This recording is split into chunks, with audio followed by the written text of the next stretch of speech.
Un prince en exil préoccupé par la situation en Iran. À 56 ans, Reza Pahlavi réclame plus de pression de la communauté internationale pour mettre fin au régime des mollahs.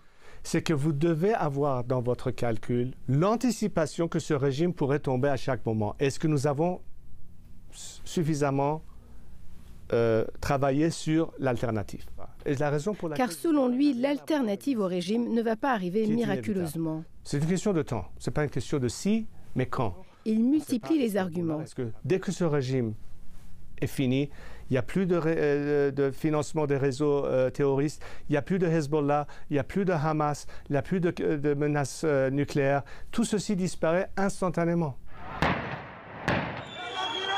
Le pays s'enflamme depuis la mort de Mahsa Amini, 22 ans, arrêté d'abord parce que son voile était mal ajusté, puis battu à mort selon sa famille durant sa garde à vue à Téhéran. Depuis, les manifestations se multiplient. 1200 personnes auraient été arrêtées en Iran, des dizaines tuées depuis le 16 septembre, dont Hadis Najafi, 20 ans, qui est devenu un autre symbole de résistance en Iran. En Syrie, en Turquie, en Iran, les femmes se coupent les cheveux en signe de solidarité. Aujourd'hui, Justin Trudeau annonce d'autres sanctions contre le régime iranien. Nous imposerons des sanctions contre la police des mœurs, dit-il.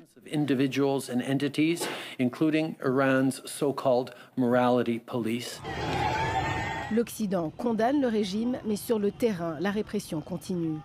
Où sont tous ces mouvements féministes aujourd'hui au soutien des Iraniennes? Où sont tous ces mouvements qui soutiennent les droits de la communauté LGBTQ? A besoin d'avoir plus 40 ans d'exil après que son père, le Shah d'Iran, à la tête d'une monarchie jugée répressive, fut chassé du pouvoir par l'ayatollah Khomeini, accueilli par le peuple en 1979. Reza Pahlavi se décrit comme un facilitateur et ne souhaite pas un retour de la monarchie, mais une transition démocratique en Iran où il y aurait séparation de l'Église et de l'État. On est fiers. Excusez-moi. Ils ont trop payé. Et ils en ont assez. Donc,